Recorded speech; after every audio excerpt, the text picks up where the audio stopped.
Hello बच्चों, तो आज हम इक्विलिब्रियम के बारे में बात करेंगे। तुम्हारे थर्मोडायनेमिक्स तक जो कोर्स है 11th का वो कंप्लीट हो चुका है। आई एम अज्यूमिंग दैट, है ना। तुमने सारे चैप्टर्स देख लिए हैं, सारे के सारे नोट्स बना लिए, तुमने सारे के सारे असाइनमेंट्स पूरे कर लिए, and then you gave some test as well to check कि तुम्हें कितना आता है कितना नहीं आता। अब जो ये इक्विलिब्रियम वाला चैप्टर है इसमें दो पोर्शंस है, केमिकल इक्विलिब्रियम है और दूसरा आयनिक इक्विलिब्रियम है। ठीक है, हम दोनों को अलग अलग पढ़ेंगे और इसके बीच में मैं रेडॉक्स रिएक्शन भी पढ़ाऊंगा, है ना। So we will go with chemical equilibrium, then we will go with redox reaction, जिसको हम स्टोइकियोमेट्री 2 या मोल 2 करके भी बोलते हैं। And the third then next one will be ionic equilibrium. तो आयनिक इक्विलिब्रियम के बारे में अलग से बात करेंगे और रेडॉक्स रिएक्शन के बारे में भी अलग से बात करेंगे इस पर्टिकुलर लेक्चर में। और इसके बाद के सब्सिक्वेंट लेक्चर्स में we are going to talk about chemical equilibrium. This is a very very simple subject, है। सब्जेक्ट क्या, सिंपल चैप्टर, और काफ़ी स्कोरिंग भी है। ठीक है, और जल्दी ख़त्म भी हो जाएगा, बहुत लंबा नहीं खींचेगा। सिंपल चीज़ें हैं। अच्छा ठीक है जी। अच्छा, इसमें 11th में बेसिक तो ये चीज़ें तुमसे पूछ ही जाएंगी। जेई में कहीं ना कहीं तुम्हारा केमिकल इक्विलिब्रियम से कहीं ना कहीं कोई क्वेश्चन टकरा ही जाता है। ठीक है, मोस्टली जो होते हैं आयनिक इक्विलिब्रियम से आते हैं, क्योंकि केमिकल इक्विलिब्रियम का काम क्या है, वो बहुत बेसिक लेवल पे तुमको इक्विलिब्रियम समझा देता है, फिर उसके ऊपर बिल्डअप होता है तुम्हारा आयनिक इक्विलिब्रियम में। अब तुम बोलोगे कि सर मतलब कॉन्सेप्ट तो दोनों में सेम है, अग्रीड। यहाँ के कॉन्सेप्ट उस चैप्टर में मोस्टली लगेंगे, ठीक है, लेकिन जो मोस्टली बेसिक चीज़ें हैं इस चैप्टर की वो यहीं पे डील होंगी, इसी चैप्टर में। ठीक है, जो थोड़ा सा टफ पार्ट है या थोड़ा सा और डेप्थ वाला पार्ट है, that will be covered in ionic equilibrium. Got it? ठीक है, इस चैप्टर में हम क्या क्या कवर करेंगे, मैं सारा का सारा एक एक करके लिखता हूँ। ठीक है, वी विल कवर इक्विलिब्रियम क्या होता है भाई, ठीक है, उसके टाइप्स क्या होते हैं, इसमें रिवर्सिबल और इरिवर्सिबल इक्वेशन जो होती रिएक्शंस होती हैं वो क्या होंगी, है ना। देन उसके बाद टाइप्स, एक तो टाइप्स फिज़िकल और केमिकल वाला हो गया, ठीक है, और एक टाइप होता है जो कि जो रिएक्टेंट्स है या मतलब केमिकल इक्विलिब्रियम का समझ लो, जो केमिकल इक्विलिब्रियम के रिएक्टेंट्स या प्रोडक्ट्स होते हैं, ठीक है ना, ऐसे समझो उसको, टाइप्स ऑफ केमिकल इक्विलिब्रियम।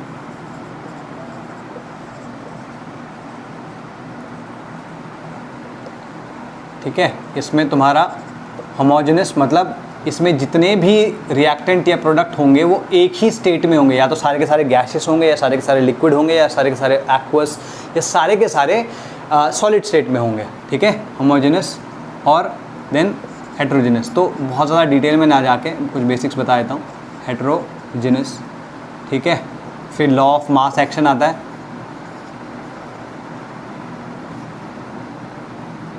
ठीक है, फिर इक्विलिब्रियम कांस्टेंट हो गया, फैक्टर्स अफेक्टिंग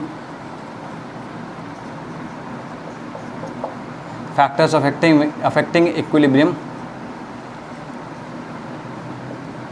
ठीक है, इस तरीके से। और ठीक है, तो फैक्टर्स अफेक्टिंग इक्विलिब्रियम, और then we will move on to जो तुम्हारी क्या बोलते हैं उसे, जो टेम्परेचर का इफेक्ट है, effect of temperature on equilibrium constant. ठीक है, मोटा मोटी हम यही सब इस चैप्टर में देखेंगे। ठीक है, तो आज हमारा काम क्या है कि हम इक्विलिब्रियम के बारे में जानें, हम रिवर्सिबल इरिवर्सिबल के बारे में जानें, ये देखें, and we will talk about law of mass action if time permits us. ठीक है, चलो लेट्स स्टार्ट दिस। इसका फ़ोटो ले लो या फिर पॉज करके इसे नोट डाउन करो। I am rubbing it of. ठीक है, चलो जी, अब बात करते हैं कि इस चैप्टर में इक्विलिब्रियम है तो वो क्या है, इक्विलिब्रियम का मतलब क्या है। जैसे मान लो फिजिक्स में तुमने देखा होगा कि एक ऐसा ब्लॉक पड़ा है, ठीक है, ये फ्रिक्शनलेस सरफेस है,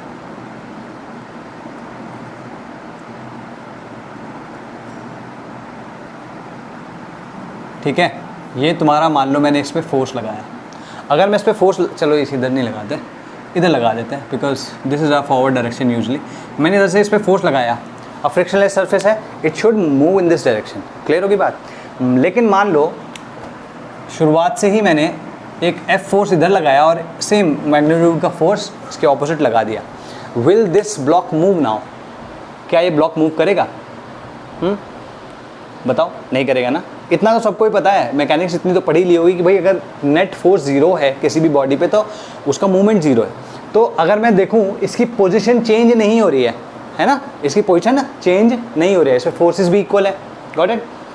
तो तुम ये कह सकते हो कि that this block is in equilibrium. ठीक है, इसके किसी भी जैसे जो डिस्टेंस है इसका या जो इसका डिस्प्लेसमेंट है उसमें कोई चेंज नहीं है। मतलब हम इसमें और क्या मेजर कर सकते हैं? We can measure the distance और the displacement only and that is zero. That means some measurable property, the property और the quantity which we can measure is zero. तो इसकी मेजरेबल प्रॉपर्टी ज़ीरो हो गई, तो ये इक्विलिब्रियम में हो गया। इतना क्लियर होगी बात? ठीक है जी। ओके, नाउ इसमें एक चीज़ और देखो कि इसमें कोई मूवमेंट भी नहीं है, मतलब लाइक कहीं घूम नहीं रहा अपनी जगह पे भी, अपनी जगह पे कुछ ऐसा नहीं है। इसका टोटल मूवमेंट ज़ीरो है, मूवमेंट ज़ीरो है। तो हम कहते हैं कि ये स्टैटिक इक्विलिब्रियम में, इसमें कुछ भी मूवमेंट नहीं है ना, इसमें ये स्टैटिक इक्विलिब्रियम में। ठीक है, तो इक्विलिब्रियम दो प्रकार के होते हैं, स्टैटिक और डायनेमिक। ठीक है, तो अब जो डायनेमिक वाला है उसका एग्जाम्पल दे रहा हूँ। मान लो हमारे पास एक टैंक है, ठीक है। अब हमने इसमें क्या किया, एक पाइप लगा के इधर से एक आर रेट से पानी हम इसमें अंदर डाल रहे हैं। ठीक है, लेट से कि इसका लेवल यहाँ तक आ चुका है। अब जब यहाँ पे एक बार लेवल आ गया, हमने क्या किया, इधर पे एक छेद कर दिया। ठीक है, यहाँ पर छेद करने पर ये वो जो जिस स्पीड से, जिस गति से ये आर निकल रहा है यहाँ से, ये वाटर जो है निकल रहा है यहाँ से, वो आर गति से निकल रहा है। ठीक है, इसी रेट से ये अंदर आ रहा है, इसी रेट से बाहर जा रहा है। तो इसका जो ये वाटर लेवल है, will that change? The question is that. दोबारा बोल रहा हूँ, हमारे पास एक टैंक था, उसमें हमने एक पाइप लगा के पानी डालना शुरू किया। पानी आया, पानी का लेवल धीमे धीमे बढ़ता जा रहा था। फिर किसी पर्टिकुलर पॉइंट पे, या जैसे हमने यहाँ पे दिखाया, इस पॉइंट पे मैंने क्या किया, इधर का जो ये पाइप है ये खोल दिया। यहाँ पर आर रेट से पानी आ रहा है और आर ही रेट से पानी वापस जा रहा है, बाहर जा रहा है मतलब। ठीक है, तो क्या ये जो हाइट है वाटर की, ये चेंज होगी? So the answer is no, it will not change. ठीक है, अगर आने वाला पानी और जाने वाला पानी का जो रेट है वो इक्वल है, तो the height will not change. Clear होगी बात? The height will not change. अब अगर हाइट चेंज नहीं हो रही और तुम्हें मतलब ये पता भी नहीं चल रहा किसी तरीके से, अगर मैं छुपा दूं कि इसमें पानी कितना आ रहा है और कहाँ से आ रहा है, और ये पानी कितना आ रहा है, कहाँ से आ रहा है, तुम सिर्फ और सिर्फ इसका हाइट देख के कभी नहीं बता सकते कि कितना पानी आ रहा है, कितना पानी नहीं आ रहा है, या पानी आ भी रहा है कि नहीं आ रहा है। तुम बोलोगे कि हाँ यार इसमें दिस इज इन इक्विलिब्रियम, मतलब basically no change, there is no change in the quantity of water in this. इस टैंक के अंदर जो क्वांटिटी ऑफ वाटर है उसमें कोई चेंज नहीं है, that's what you will say. लेकिन तुम देख रहे हो कि यहाँ पे पानी आ भी रहा है और जा भी रहा है, तो इसकी measurable property which is the height, in this case height of the liquid और हाइट ऑफ वाटर, उसमें कोई चेंज नहीं है ना। तो we can say that since there is no change in the measurable property और quantity of this system, we can say that it is in equilibrium. Got it? लेकिन ये कैसा इक्विलिब्रियम है? डायनेमिक है। क्यों? क्योंकि इसमें पानी आ भी रहा है और जा भी रहा है ना। तो there is some movement in the system, there is some movement in the system, that's why this system is called equilibrium system. ठीक है, dynamic equilibrium, and this is called static equilibrium. तो ये एग्जाम्पल हैं just to show you कि what this means, nothing else. ठीक है, जैसे in fact अगर तुमको बहुत बेसिक लेवल पे जानना है तो I am standing on this floor, तुम भी जहाँ पे बैठे होगे, लेटे होगे, खड़े होगे, है ना, स्पाइडरमैन की तरह ऊपर तो नहीं चिपके होगे, है ना, या दीवार पे नहीं होगे, तुम खड़े ही होगे कहीं पे या बैठे ही होगे। तो when you are standing on earth और on something which is supported by earth, why do you stay at that place? ये फिजिक्स का क्वेश्चन है, why do you stay at that place? क्योंकि तुम्हारे ऊपर नेट फोर्स जीरो है। अब तुम बोलोगे सर मेरा वेट है that is acting downwards, what is the force which is balancing it? It is the normal force by the surface on which you are standing. तो तुम्हारे ऊपर टोटल फोर्स या नेट फोर्स जीरो हो चुका है। क्योंकि तुम्हारे ऊपर नेट फोर्स जीरो है तो तुम्हारा पोजिशन इज नॉट चेंजिंग, चाहे एक्स चाहे वाई चाहे जेड, किसी भी एक्सिस के अलाउंग तुम्हारी पोजिशन चेंज हो ही नहीं रही है। अब क्योंकि ऐसा है कि तुम्हारी पोजीशन नहीं चेंज हो रही है, इसका मतलब क्या हुआ? क्योंकि तुम्हारी पोजीशन चेंज नहीं हो रही तो हम कह सकते हैं that you are in equilibrium. यही चीज़ मैं यहाँ पे भी कह रहा हूँ। Getting my point? तो अगर कभी भी ऐसा हो कि कोई सिस्टम तुम ऐसा क्रिएट करो जिसमें there is no visible changes in any of the properties which are measurable properties of the system, then we can say that it is an equilibrium. Just a very very basic thing. तो इसमें कुछ लिखवा रहा हूँ, dictate कर रहा हूँ, उसको लिखो। एक सेकेंड ना।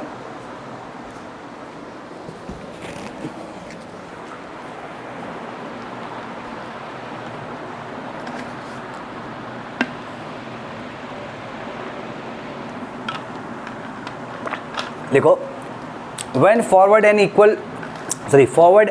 backward forces are applied on a block, when equal forward and backward forces are applied on a block, its position does not change,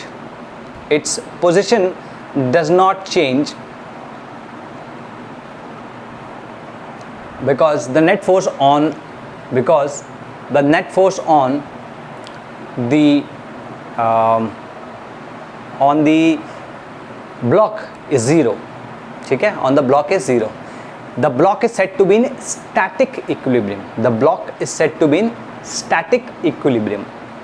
clear होगी बात? नेक्स्ट जो मैंने केस बताया वाटर का, उसमें लिखो, if for example if water is being filled at a rate r,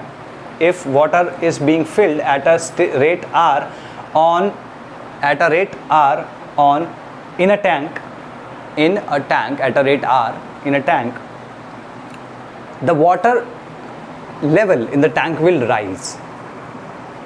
The water level in the tank will steadily rise. Full stop. If another hole or another pipe या outlet pipe, if another outlet pipe is taken out of this tank, and the rate of water going out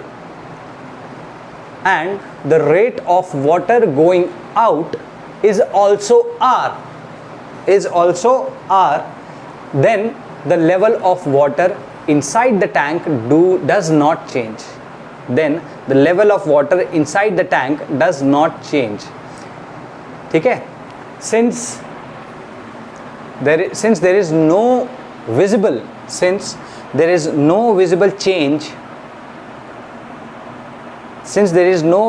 change in any of the measurable properties of the system, since there is no visible change in the measurable properties of the system is said to be in equilibrium. और क्योंकि यहाँ पर water आ भी रहा है जा भी रहा है, मतलब वाटर का मूवमेंट है, लेकिन ऐसे देख के तुम नहीं बता सकते वाटर का मूवमेंट है, तो हम कहेंगे ये डायनेमिक इक्विलिब्रियम है। लिखो, since there is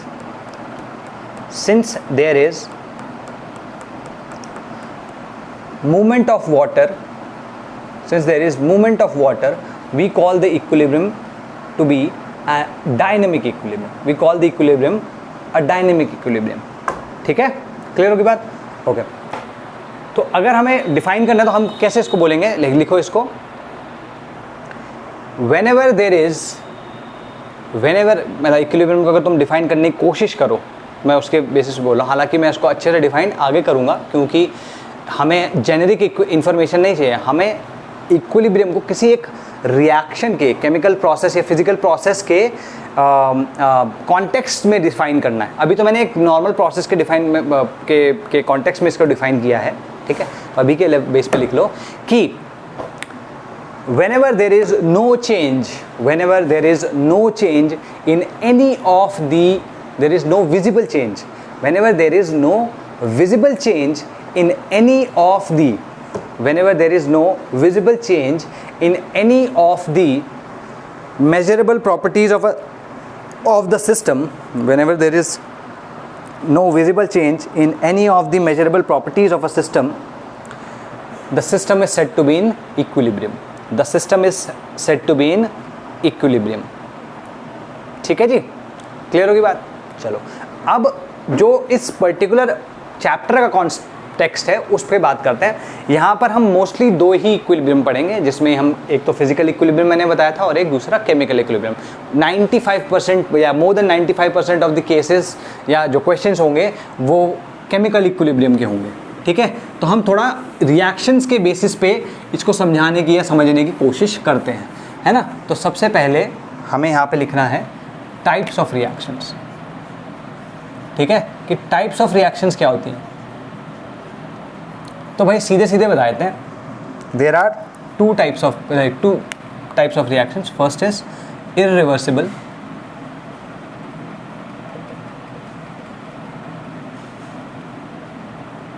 second is reversible.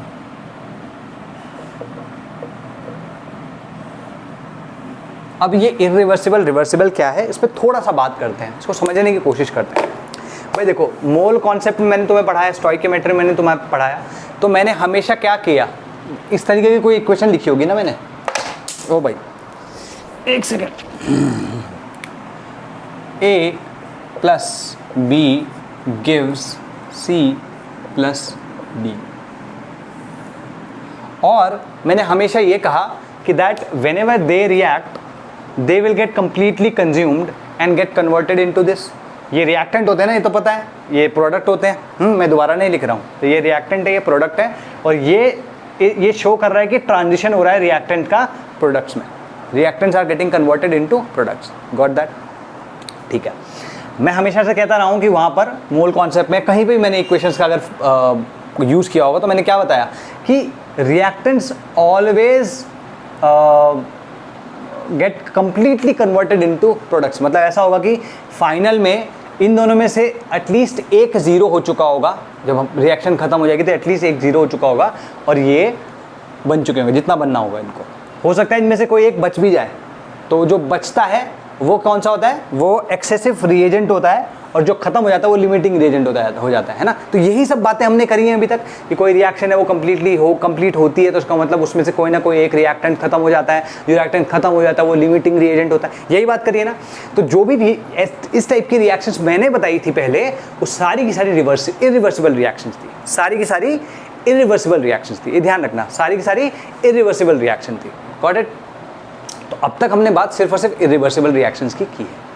आज हम बात करेंगे रिवर्सिबल रिएक्शंस की भी। तो पहले इरिवर्सिबल रिएक्शंस के बारे में जान लेते हैं थोड़ा सा, ठीक है।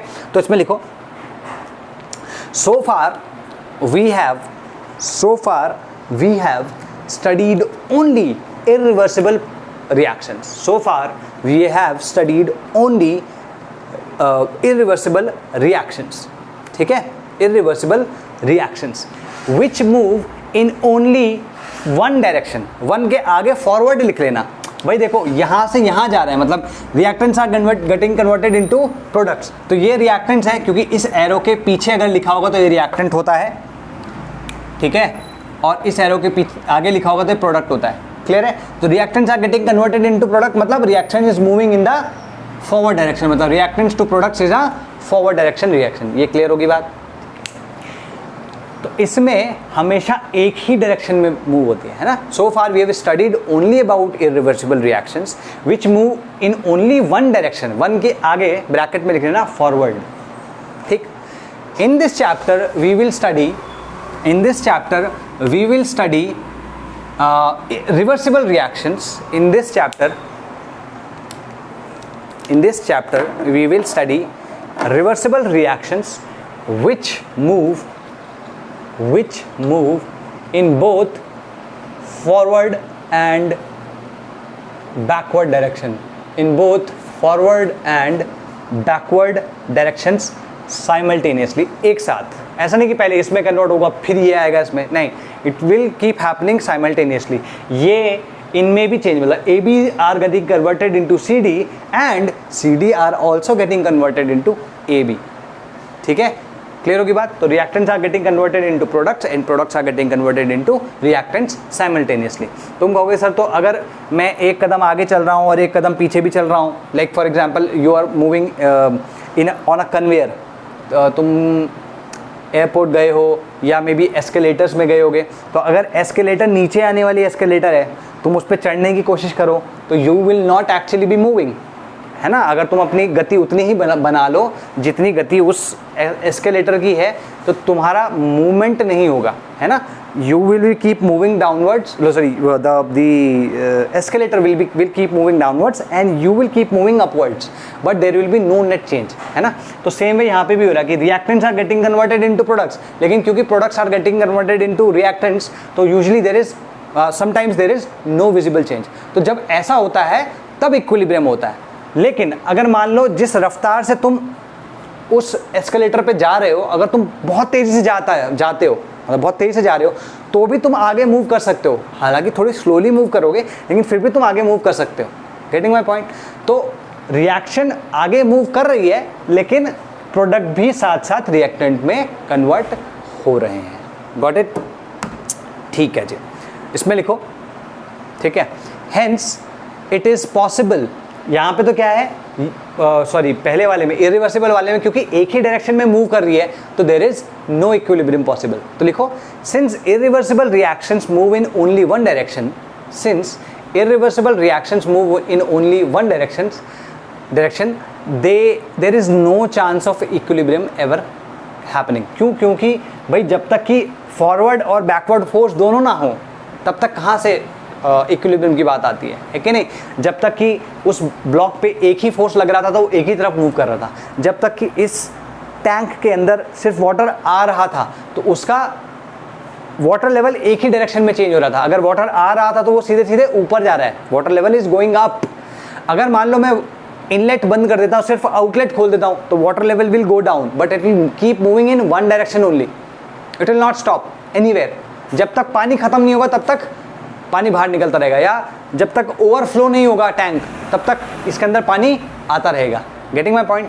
सेम वे से तो इरिवर्सिबल में एक ही डायरेक्शन है, कोई इसको अपोज करने वाला है ही नहीं, कोई इसको बैकवर्ड फोर्स देने वाला है ही नहीं, तो इक्विलिब्रियम सेट नहीं होगा। तो लिखो, since irreversible reactions move, since irreversible reactions move in only one direction, there is no chance of equilibrium ever setting up. There is no chance of equilibrium ever setting up. ठीक है, next लिखो, but in a reversible reaction there is backward movement as well. Since but in a reversible reaction there is backward movement as well, hence there is a chance of equilibrium setting up. ठीक है जी। Correct. और ये equilibrium कब होगा? देखो, मान लो R P में change हो रहा है किसी रफ्तार आर से, ऐसे इसको अभी इस तरीके से मत देखो, रेट वेट की बात नहीं करता, रेट तो तुमको थोड़ा समझाना पड़ेगा। इसको इस तरीके से देखो, लिखो कि अगर amount of reactants getting converted into products वो ज़्यादा है amount of products getting converted into reactants, मतलब जितना रिएक्टेंट प्रोडक्ट में चेंज हो रहा है वो ज़्यादा है एज कंपेयर टू जितना प्रोडक्ट रिएक्टेंट में चेंज हो रहा है, तो reaction will move in the forward direction, है ना। अगर जैसे यूँ समझो तुम और तुम्हारा छोटा भाई हो गया, तुम लोग दरवाजे के, एक दरवाज़ा है जिस पे धक्का दे रहे हो दोनों ओर से, छोटा भाई उस साइड पे, तुम इस साइड पे, तुम धक्का दे रहे हो, अगर तुम ज़्यादा जोर लगा पाओगे तो दरवाज़ा किधर खुलेगा? उसकी तरफ, ठीक है। खुल जाएगा कि नहीं खुल जाएगा?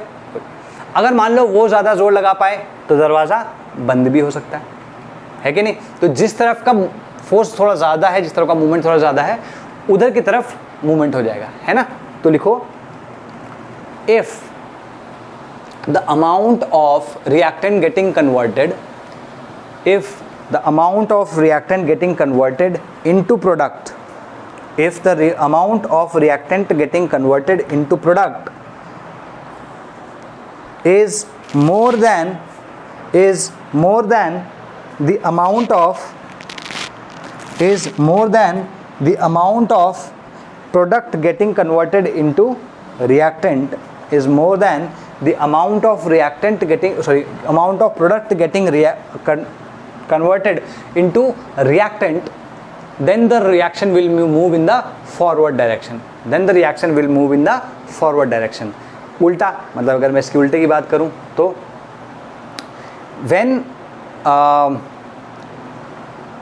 उल्टा मतलब कि रिएक्टेंट का जो अमाउंट है जो कन्वर्ट हो रहा है प्रोडक्ट में वो लेस है उससे जो कि प्रोडक्ट का अमाउंट हो रहा है गेटिंग कन्वर्टेड इनटू रिएक्टेंट, तब reaction will move in the backward direction.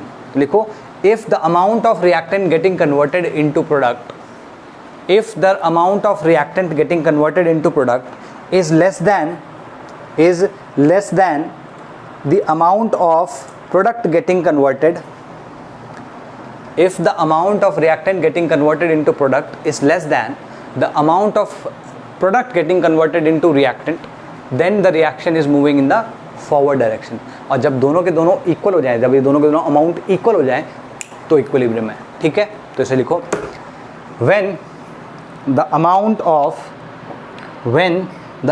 of reactant getting converted into product, when the amount of reactant getting converted into product है ना, when the amount of reactant getting converted into product is equal to the amount of product getting converted into reactant, is equal to the amount of product getting converted into a reactant, equilibrium has been set. या the reaction is at equilibrium. ये लिखो the reaction is at equilibrium. ठीक है जी.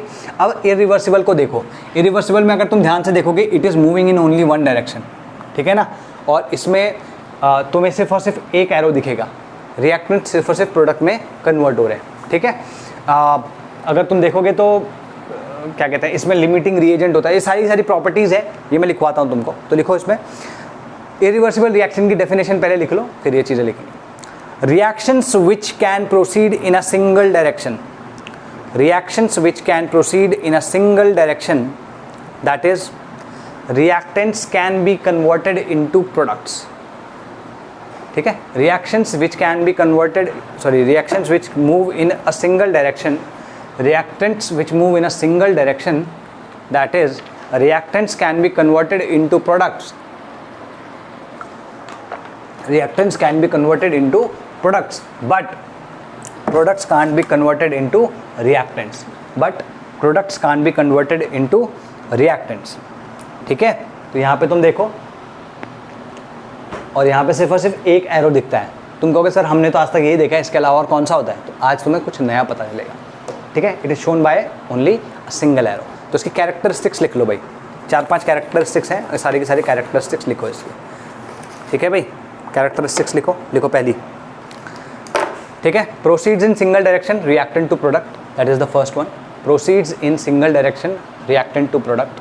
Second, represented by this arrow, single arrow, represented by single arrow.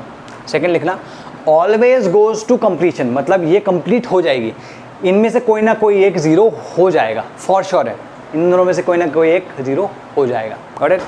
अच्छा, इसमें लिख लो साथ में कि क्योंकि एक जीरो हो जाएगा मतलब एटलीस्ट एक खत्म होगा तभी तो रिएक्शन को कंप्लीट माना जाएगा भाई. एक एटलीस्ट एक रिएक्टेंट खत्म हो चुका है, reaction has stop, that means reaction has completed. ठीक है, जितना हो सकता था उतना हो चुका है.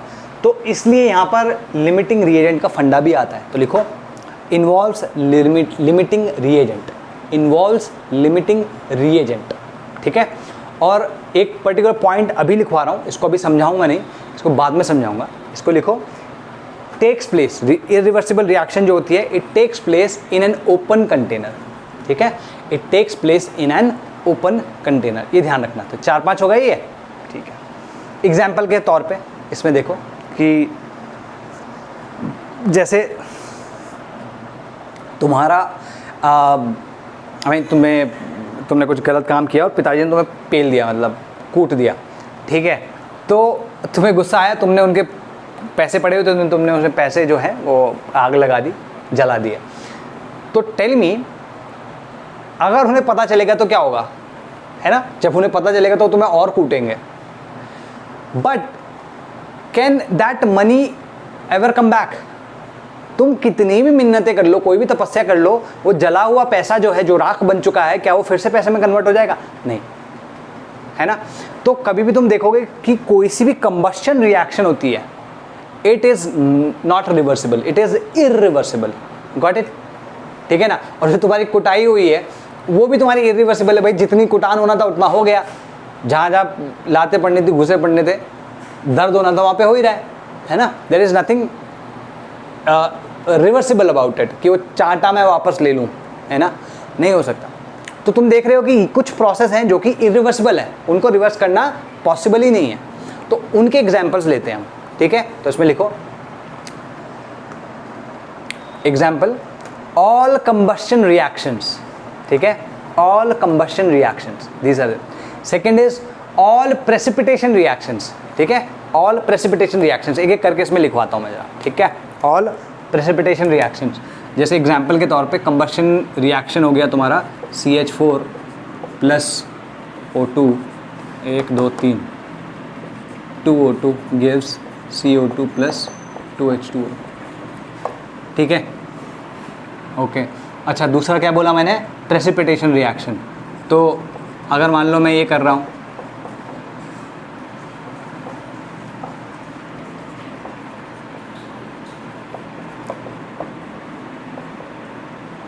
तो ये कभी भी रिवर्सिबल नहीं होती। This is always an irreversible reaction. And the third is strong acid and strong base, ठीक है? Strong acid and strong base, तुम इसमें कितनी मिन्नतें कर लो, it will never get back into its original state. ये तीनों एग्जाम्पल लिख लेना उसके, ठीक है? Now let's talk about reversible reaction. Reversible reaction की डेफिनेशन क्या हुई?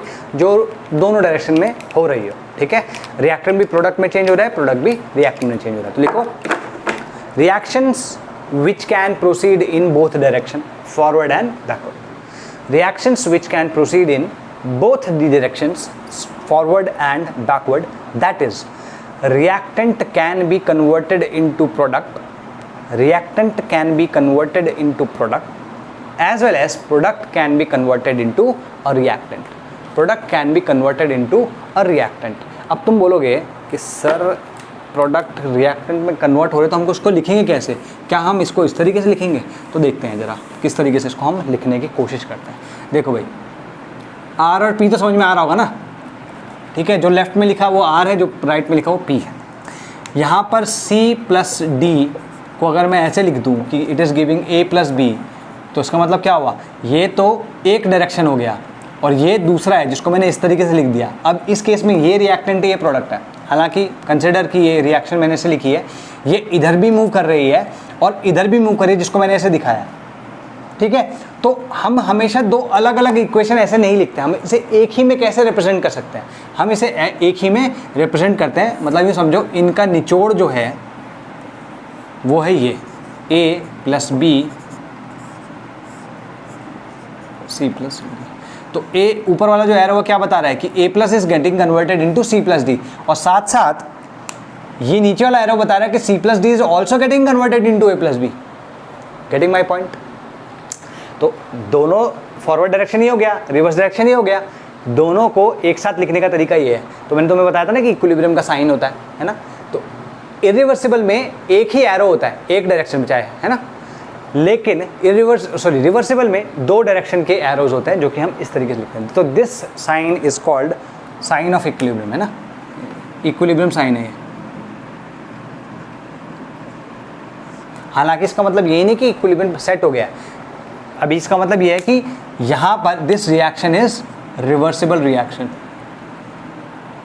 ठीक है? और अगर रिवर्सिबल रिएक्शन है तो देयर इज अ चांस कि एक पॉइंट पे आके कुछ समय बाद ये इक्विलिब्रियम में सेट हो जाए, मतलब इक्विलिब्रियम यहाँ पे सेट हो जाए। Got it? ठीक है? तो लिख लो इसमें, इसको लिख लो, ये फॉरवर्ड है और ये बैकवर्ड डायरेक्शन है, ठीक है, ये फॉरवर्ड डायरेक्शन है, ये बैकवर्ड डायरेक्शन है। A plus B gives C plus D. ठीक है, ये तुम्हारे रिएक्टेंट्स हो गए, ये तुम्हारे प्रोडक्ट्स हो गए, ये तुम्हारा फॉरवर्ड डायरेक्शन हो गया और ये तुम्हारा बैकवर्ड डायरेक्शन। कहीं कहीं पे ये रिवर्स डायरेक्शन भी लिखा होता है, तो रिवर्स बैकवर्ड दोनों same he cheese. Got it? ठीक है, तो इसके प्रॉपर्टीज़ लिख लो। प्रॉपर्टीज़ एग्जैक्टली वैसी है बट थोड़ा सा चेंज है, मतलब सिमिलर प्रॉपर्टीज़ है बट थोड़ी चेंज है। जैसे पहला क्या लिखा था, प्रोसीड्स इन सिंगल डायरेक्शन पहले वाले में, इसमें लिखेंगे प्रोसीड्स इन बोथ डायरेक्शंस। ठीक है, पहली प्रॉपर्टी लिखो इसकी, प्रोसीड्स इन बोथ डायरेक्शंस। ठीक है, सेकंड लिखना रिप्रेजेंटेड बाय दिस, उसमें सिंगल एरो था, इसमें दिस। अगर ये कहीं पे भी किसी इक्वेशन में लगा है, रिएक्शन में लगा है, तो तुम क्या बोलोगे, दैट रिएक्शन इज रिवर्सिबल। ठीक है, थर्ड लिखो नेवर गोज टू कंप्लीशन। भाई जब ये इसमें चेंज हो रहा है साथ साथ ये भी इसमें चेंज हो रहा है, तो क्या कभी ये खत्म होगा? नेवर। ठीक है, नेवर। तो लिखो never goes to completion. Third लिखना does not involve limiting reagent, does not involve limiting reagent. Clear होगी बात? जो पांचवा पॉइंट है वो क्या है कि देखो इसमें कभी भी इनकी कॉन्सेंट्रेशन जीरो नहीं होगी किसी भी टाइम पे, मतलब एक पर्टिकुलर टाइम है उस पर होगी, अदरवाइज और किसी टाइम पे। ऐसे समझो इसको, अगर मान लो t इक्वल्स टू 0 है, तो मान लो मैंने इसका a लिया और इसके b मोल्स लिए, इसके a मोल्स इसके b मोल्स, और मैंने इनके 0 0 ले लिए, तो शुरुआत में तो प्रोडक्ट का कॉन्सेंट्रेशन 0 हो सकता है। ठीक है, या उल्टा अगर हमने प्रोडक्ट डाले तो शुरुआत में रिएक्टेंट का कॉन्सेंट्रेशन 0 हो सकता है। लेकिन t इक्वल्स टू 0 के अलावा किसी भी और टाइम में इनमें से किसी का भी कॉन्सेंट्रेशन 0 कभी नहीं होगा। Getting my point? ठीक है, लिख लो इसको। एक्सेप्ट फॉर द बिगिनिंग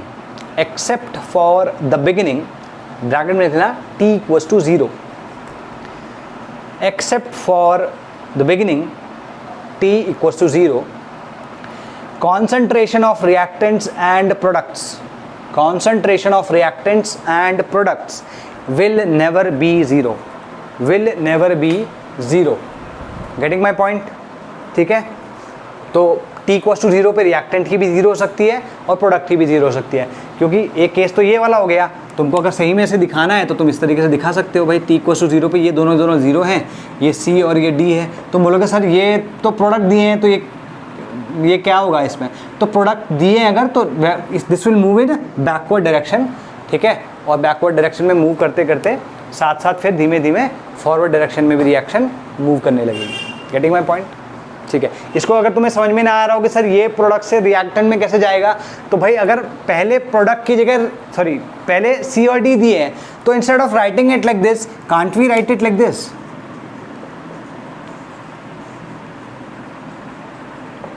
तो ये जो रिएक्टेंट हमने यहाँ पे अज्यूम किए थे, ये they are not reactants, they are products now, these are reactants, है ना? तो रिएक्शन होगी, it will move in a particular direction and there will be equilibrium achieved after some time.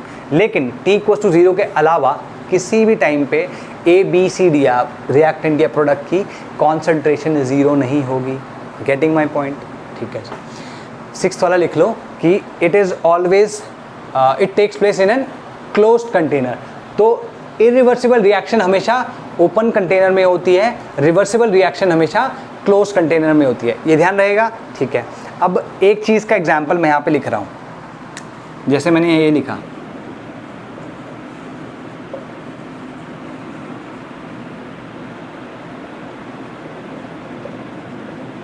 हम हमेशा ये रिएक्शन ऐसे लिखते आए, हाँ है ना? ठीक है, इसका मतलब क्या हुआ कि हम ये अज्यूम कर रहे थे कि ये इरिवर्सिबल रिएक्शन है और ये जो हैं they get converted into this completely, है ना? ये अज्यूम कर रहे थे, लेकिन ऐसा नहीं होता। This reaction is a reversible reaction. ठीक है, this reaction is a reversible reaction. तो एक एग्जाम्पल है तुम्हारा कि कोई भी रिएक्शन को प्रेजेंट कर रहे हो तो तुम उसको इस तरीके से भी प्रेजेंट कर सकते हो और इस तरीके से भी प्रेजेंट कर सकते हो। ठीक, वैसे तो ये इस तरीके से प्रेजेंट करना क्या होता है कि अगर हमें बहुत ज़्यादा इक्विलिब्रियम से मतलब नहीं है तो हम उसे इस तरीके से दिखा देते हैं, है ना? तो same reaction will be written as this, और सिंगल एरो के साथ में भी, पहली चीज़ ये। तो वो डिपेंड करेगा हमें क्या दर्शाना है, अगर हमें इक्विलिब्रियम से मतलब है तो हम ऐसे लिखेंगे उसको ज़रूर। दूसरी चीज़ मैं कन्वे करना चाह रहा हूँ वो ये है कि यही रिएक्शन अगर मैं ओपन कंटेनर में करवाऊँ, यही रिएक्शन अगर मैं ओपन कंटेनर में करवाऊँ तो ये रिएक्शन इरिवर्सिबल हो जाएगी, ठीक है। और अगर मैं इसी रिएक्शन को क्लोज कंटेनर में कराऊँ then it can become a reversible reaction, ठीक है, वहाँ पे इक्विलिब्रियम आ सकता है, ठीक है। तो this is the beauty, the same reaction can behave irreversibly and reversibly depending on कि वो ओपन कंटेनर में है या क्लोज कंटेनर में। अब तुम बोलोगे सर ओपन कंटेनर का मतलब क्या, उससे क्या होगा? जैसे मान लो ओपन कंटेनर है तो रिएक्शन मिक्सचर से NH3 या कोई भी इनमें से देख लो, चाहे ये है C या D, प्रोडक्ट्स में से कोई सा भी, प्रोडक्ट्स में से कोई सा भी अगर बाहर चला जाए, रिएक्शन मिक्सचर से बाहर चला जाए, मान लो इवेपोरेट हो गया, मान लो यहाँ से C इवेपोरेट हो गया, अगर C इवेपोरेट हो गया तो क्या होगा? C अगर इवेपोरेट हो गया तो क्या होगा? It is no longer present there. अगर वो प्रेजेंट ही नहीं है तो बैकवर्ड डायरेक्शन में कोई रिएक्शन होगी कैसे? अगर प्रोडक्ट नहीं है अपनी जगह पे तो there will be no reaction in the backward direction. और अगर बैकवर्ड डायरेक्शन में कोई रिएक्शन नहीं है तो रिवर्सिबल कैसे हो गया? और अगर रिवर्सिबल नहीं है तो इक्विलिब्रियम कैसे सेट होगा? Clear my point? Got that? ठीक है, तो उसमें लिख लो, यानी जो रिएक्शन है इसको लिखने के बाद लिखना, same reaction can be irreversible, same reaction can be irreversible if done in an open container. Same reaction can be irreversible if done in an open container, because then the products may escape, because then the products may escape and the reversible reaction may not happen, and the reversible reaction may not happen. ठीक है, इसका example है, बहुत ही अच्छा example है ये example यूँ समझो कि जिन लोगों ने रिवर्सिबल और इरिवर्सिबल रिएक्शंस को सबसे पहले ऑब्जर्व किया था, सॉरी रिवर्सिबल रिएक्शन को सबसे पहले ऑब्जर्व किया था, उन लोगों ने इस रिएक्शन पे काम, वो लोग इसी रिएक्शन पे काम कर रहे थे, ठीक है। वो रिएक्शन क्या है? Fe को अगर आयरन को हम स्टीम के साथ में ट्रीट करें तो हमें क्या मिलता है? Fe3O4 और साथ में H2, ठीक है। This is what we get, 3Fe plus 4H2O gives Fe3O4 plus 4H2। तो अगर तुम देखोगे यहाँ पे ये स्टीम है तो हम इसको वेपर्स कह सकते हैं, इसको हम गैशियस फॉर्म में कह सकते हैं, ये तो तुम्हारा सॉलिड था, ये भी तुम्हारा सॉलिड ही रहेगा। Are we clear? ठीक है, तो ये फॉरवर्ड डायरेक्शन में था। उन्होंने क्या किया, आयरन को स्टीम के साथ ट्रीट किया, हमें ये मिल गया, ठीक। फिर उन्होंने यही चीज़ करी कि उन्होंने Fe3O4 को हाइड्रोजन के साथ ट्रीट किया तो उन्हें उल्टा भी मिल गया।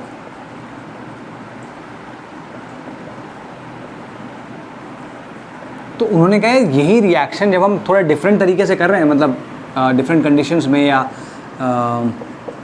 डिफरेंट एक अलग बार कर रहे हैं तो हमें वही रिएक्टेंट्स मिल जा रहे जहाँ से हमने शुरू किया था, ठीक है। That means this reaction must be move, या it has the capability to move in both the direction, it can go forward and it can go reverse as well, है ना। तो ये एक रिएक्शन है जिससे ये सब पता चला था, ठीक है।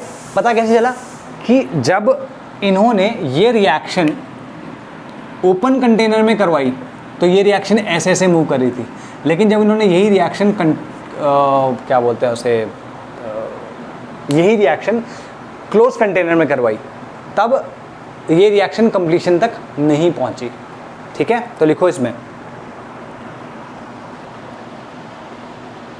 ठीक है, लिखो when the above reaction was done या carried out, when the above reaction was carried out in an open container, when the above reaction was carried out in an open container, Fe got converted into Fe3O4, ठीक है।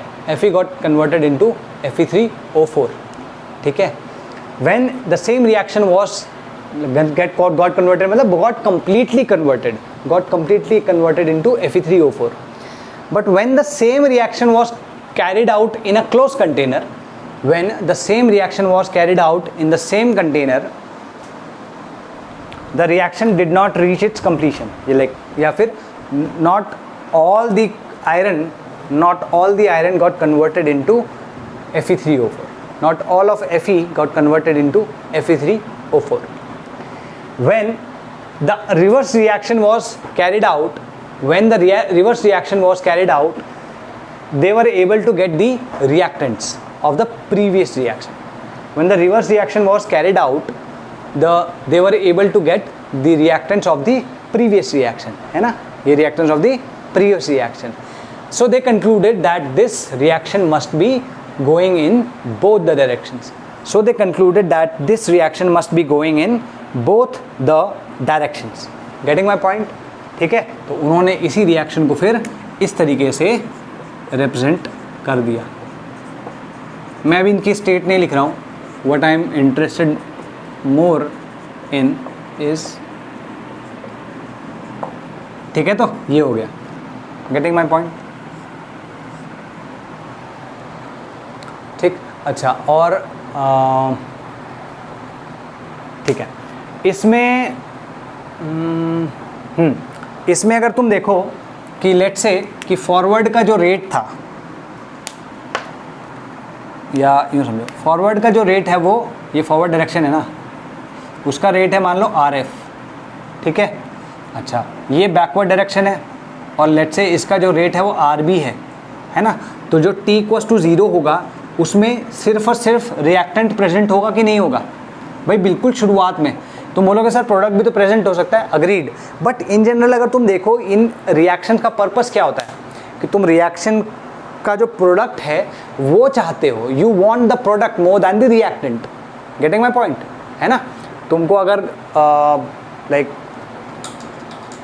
If you already have the product, why would you have go through the reaction? तुम reaction करवाओगे क्यों? Getting my point. अगर तुम्हारे पास cake है तो तुम मैदा, अंडे, बेकिंग पाउडर, ये सब कुछ क्यों लेके आओगे अगर तुम्हारे पास ऑलरेडी केक है ना. तो केक नहीं है तभी तो तुम ये सब चीज़ें लेके आओगे, then you will make the cake. Getting my point. तो शुरुआत में कंसिडर के सिर्फ रिएक्टेंट होते हैं और उस वक्त RF होता है, ठीक है, और RF उस वक्त मैक्सिमम होता है. शुरुआत में फॉरवर्ड डायरेक्शन का जो रेट होता है बहुत फास्ट होता है, सबसे ज़्यादा होता है. T=T है मान लो, कोई भी टाइम है, उस वक्त रिएक्टेंट भी होगा और प्रोडक्ट भी होगा, ठीक है. यहाँ पर RF जो होगा वो डिक्रीज़ कर रहा होगा, अपनी मैक्सिमम वैल्यू से कम होगा, तो धीमे धीमे डिक्रीज़ कर रहा होगा. लेकिन साथ साथ यहाँ पे बैकवर्ड रिएक्शन भी शुरू हो चुकी होगी, इसलिए RB भी वहाँ पे होगा और RB धीमे धीमे इंक्रीज़ कर रहा होगा. ये बाय ऑब्जर्वेशन है, इसका जो लॉ है वो आगे देखेंगे. लेकिन अभी के लिए समझो कि जब रिएक्शन आगे मूव करेगी तो फॉरवर्ड डायरेक्शन का जो रिएक्शन है रेट है वो धीमे धीमे डिक्रीज़ करेगा और जो बैकवर्ड रिएक्शन का रेट है वो धीमे धीमे इंक्रीज़ करेगा. एक पॉइंट ऐसा आएगा जब ये दोनों के दोनों इक्वल हो जाएंगे, है ना. भाई कोई चीज़ घट रही है, एक रेट घट रहा है और एक रेट बढ़ रहा है, तो एक पॉइंट पे आके वो इक्वल हो जाएंगे ना. तो there is a possibility that they get equal at some point of time, और उसी को हम कहते हैं T=T इक्विलिब्रियम. ठीक है, ये T इक्विलिब्रियम है. T इक्विलिब्रियम पे डेफिनेटली रिएक्टेंट भी होते हैं और प्रोडक्ट्स भी होते हैं, और RF = RB. क्लियर? ठीक है, तो उसमें लिख लेना, since RF is decreasing and RB is increasing, then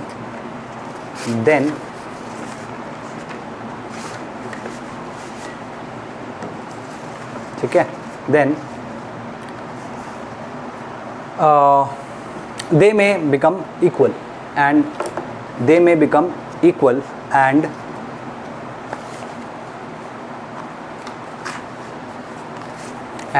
equilibrium is set. ठीक है, तो reversible irreversible reaction I hope कि तुम्हें समझ में आ गया होगा. अभी देख लेते हैं और फिर हम इक्विलिब्रियम डिस्कस करेंगे. इक्विलिब्रियम में 2 टाइप मैंने बताए थे, है ना. अभी ऐसा करते हैं, थोड़ा सा इसका वो ले लेते हैं, एक बाकी सब चीज़ें हम बाद में कर लेंगे.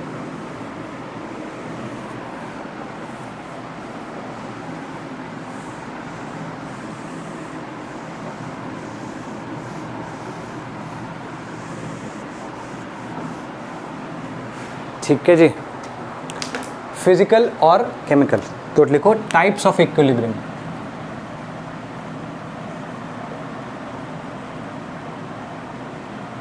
टाइप्स ऑफ इक्विलिब्रियम, पहला हो गया फिजिकल इक्विलिब्रियम। ठीक है, फिजिकल इक्विलिब्रियम में कुछ नहीं है भाई, दो प्रोसेस हैं, दोनों के दोनों फिजिकल प्रोसेस, मतलब जो इक्विलिब्रियम फिजिकल प्रोसेसेस से रिलेटेड हो वो फिजिकल इक्विलिब्रियम कहलाएगा। जैसे phase change, phase change sorry phase change, phase मतलब जैसे सॉलिड से लिक्विड जा रहा है, लिक्विड से गैस जा रहा है ना, तो वो हो गया, ये फिजिकल इक्विलिब्रियम हो गया। ठीक है, तो इसकी डेफिनेशन लिखो फिजिकल इक्विलिब्रियम की। Equilibrium status, equilibrium established for physical processes, equilibrium established for physical processes. Example है ना, एग्जाम्पल क्या क्या है इसके? चेंज इन फेज, ठीक है, चेंज इन फेज का जैसे H2O सॉलिड मतलब आइस से it is getting converted into H2O liquid. ठीक है, फिर H2O liquid is getting converted into H2O vapours. ठीक है, या फिर जो दूसरा होता है दैट इज फॉर्म या एलोट्रोपी, चेंज इन एलोट्रोपी या कन्वर्जन ऑफ, या ऐसे लिखो, transition of one allotropic form into another. इसके एग्जाम्पल एलोट्रोपी मैंने अभी थर्मोडायनेमिक्स में भी तुम्हें करवाया था कि भाई जैसे कार्बन ग्रेफाइट जो है it is getting converted into carbon diamond. तो ये क्या है, एक एलोट्रोपिक फॉर्म से दूसरे एलोट्रोपिक फॉर्म या एक एलोट्रोप से दूसरे एलोट्रोप में जा रहा है, तो ये जो इक्विलिब्रियम होगा ये फिजिकल इक्विलिब्रियम की कैटेगरी में आएगा। सेम वे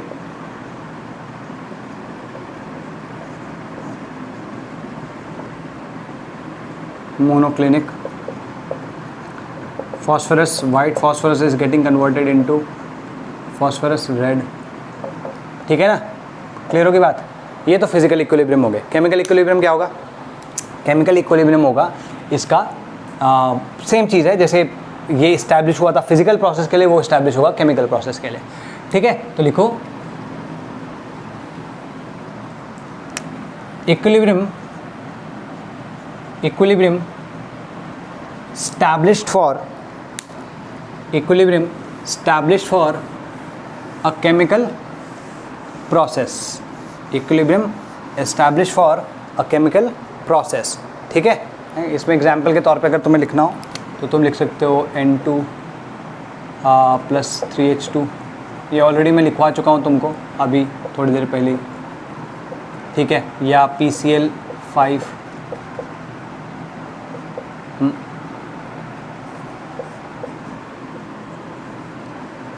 है ना। PCl5 को अगर तुम थोड़ा सा भी हीट करो तो it gets converted into this, like ये इक्विलिब्रियम यहाँ पे सेट हो जाता है। ये तुम्हारा बहुत देखने को मिलेगा तुम्हें, ये वाला पर्टिकुलर जो मैं भी लिख रहा हूँ।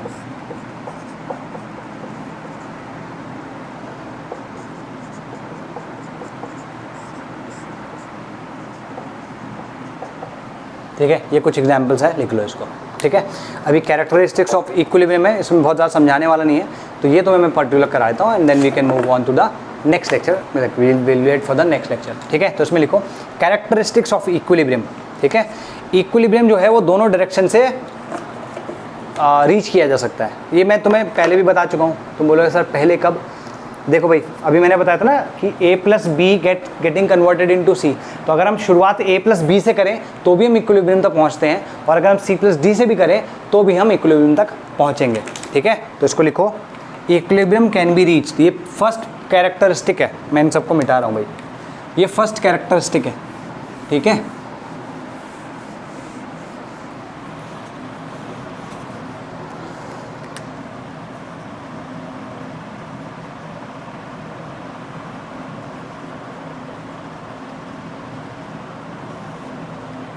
पहली कैरेक्टरिस्टिक क्या है? First is equilibrium can be reach from both the directions, है ना। तो अगर हम ये इक्वेशन की हम बात कर रहे हैं, ठीक है, तो मान लो ऐसा कुछ है फॉर एग्जांपल, तो t इक्वल्स टू 0 एक केस में, फर्स्ट केस में हमने क्या किया, t इक्वल्स टू 0 पे इसको a रख लिया, इसको b रख लिया, इसको 0 रखा, इसको 0 रखा, ठीक है। तो t equals to t equilibrium पे क्या होगा, लेट्स से कि a इसकी कॉन्सेंट्रेशन a इक्विलिब्रियम आ जाती है, इसकी b इक्विलिब्रियम आ जाती है, इसकी c इक्विलिब्रियम आ जाती है और इसकी d इक्विलिब्रियम आ जाती है। तो तुम देख रहे हो कि इक्विलिब्रियम पहुँच गया है ये, ठीक है। लेकिन अगर मान लो t इक्वल्स टू 0 पे सेकेंड केस में हम इन दोनों की 0 रखते हैं और इन दोनों की कॉन्सेंट्रेशन C और D रख लेते हैं, तो भी हम एग्जैक्टली सेम टेम्परेचर होना चाहिए, ध्यान रखना, ठीक है। T इज़ कांस्टेंट, ऐसे लिख लेना, T is constant.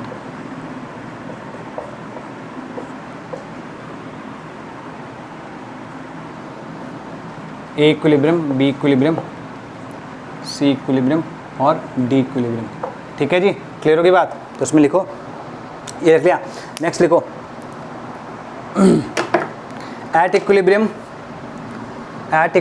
rate of forward reaction not direction, rate of forward reaction and rate of backward reaction become equal, ठीक है, become equal and constant। ये ध्यान रखना, रेट जो है इक्वल भी हो जाएंगे और कांस्टेंट, ऐसा नहीं कि दोनों के दोनों साथ साथ चेंज कर रहे हैं, नहीं, इक्वल हो जाएंगे और कांस्टेंट हो जाएंगे, ठीक है। Rate of forward direction and rate of backward direction become equal and constant, एक कांस्टेंट याद रखना बहुत इंपॉर्टेंट है, ठीक है। थर्ड लिखो, equilibrium is dynamic in nature, equilibrium is dynamic in nature, ठीक। फोर्थ हो गया, देयर इज नो चेंज। अब देखो मेजरेबल प्रॉपर्टी में कोई चेंज नहीं है, अगेन ये मेजरेबल प्रॉपर्टीज़ क्या है वो मैं बता देता हूँ। उन दोनों के केस में जो हमने एग्जाम्पल देखे तो उसमें एक में था पोजिशन, एक में हाइट ऑफ द वाटर, है ना। लेकिन अगर इक्विलिब्रियम है तो और किसी रिएक्शन में है तो वहाँ पे कौन कौन सी प्रॉपर्टीज़ हो सकती है, तो वहाँ पे प्रॉपर्टीज़ जो होती हैं वो होती हैं ये P, V, T, N, concentration और मास और इवन कलर, ठीक है। तो लिखो, there is no change in any measurable properties of the system, there is no change in any of the measurable properties of the system after the attainment of equilibrium, ठीक है। these properties are those properties which can be measured, measurable properties कौन सी हुई, those properties which can be measured, ठीक है। Example के तौर पे P, V, T, N, concentration, mass, colour etcetera, ठीक है। क्लियर होगी ये बात, कूल। अब कैटलिस्ट की बात करते हैं। हालांकि कैटलिस्ट वाला जो पार्ट है वो बहुत ज़्यादा इस चैप्टर में हम डील नहीं करेंगे कि ऐसा क्यों होता है, लेकिन ये चीज़ तुम ध्यान रखना आगे से, ठीक है। कैटलिस्ट क्या करता है कि इसके इक्विलिब्रियम को चेंज नहीं करेगा, जिस पॉइंट पे जाके इक्विलिब्रियम को या जिस पर्टिकुलर कॉन्सेंट्रेशंस के लिए इक्विलिब्रियम को सेट होना है वो उसी पॉइंट पे सेट होगा। हालांकि ऐसा हो सकता है कि वो ज़्यादा तेज़ी से या मतलब जो speed at which the equilibrium is established it may change, या तो तेज़ भी हो सकती है वो धीमे भी हो सकती है, क्योंकि कैटलिस्ट दो प्रकार के होते हैं। एक तो पॉजिटिव कैटलिस्ट होता है जो कि स्पीड बढ़ा देता है रिएक्शन की, और एक होता है नेगेटिव कैटलिस्ट जो कि स्पीड घटा देता है रिएक्शन की। जो नेगेटिव कैटलिस्ट होता है उसको हम इनहिबिटर भी कहते हैं। Getting my point. तो कैटलिस्ट क्या करता है, सिर्फ और सिर्फ रिएक्शन का रेट बढ़ाता है और किस रफ्तार से, किस गति से इक्विलिब्रियम रीच होगा उसको चेंज करता है, वो इक्विलिब्रियम को चेंज नहीं कर सकता। ये बहुत इंपॉर्टेंट पॉइंट है, आगे थोड़ा और इलैबोरेट करूंगा, बट अभी के लिए इसमें इतना लिखो कि there is no change, catalyst will not change the equilibrium, ठीक है, ठीक है, but alter the time in which the reaction reaches equilibrium, alter the time in which the reaction reaches equilibrium। Clear होगी बात। और एक जो प्रॉपर्टी है that is delta G is equals to 0। ये हम पिछले चैप्टर में देख चुके हैं थर्मोडायनेमिक्स में कि delta G which is the change in Gibbs free energy is equal to 0 as per like at equilibrium, ठीक है। तो ये एट इक्विलिब्रियम लिखना है, at equilibrium delta G is equal to 0। हम ये उस वाले उसमें भी देख चुके हैं कि ऐसा होता था, ठीक है। क्लियर होगी बात? ठीक है जी।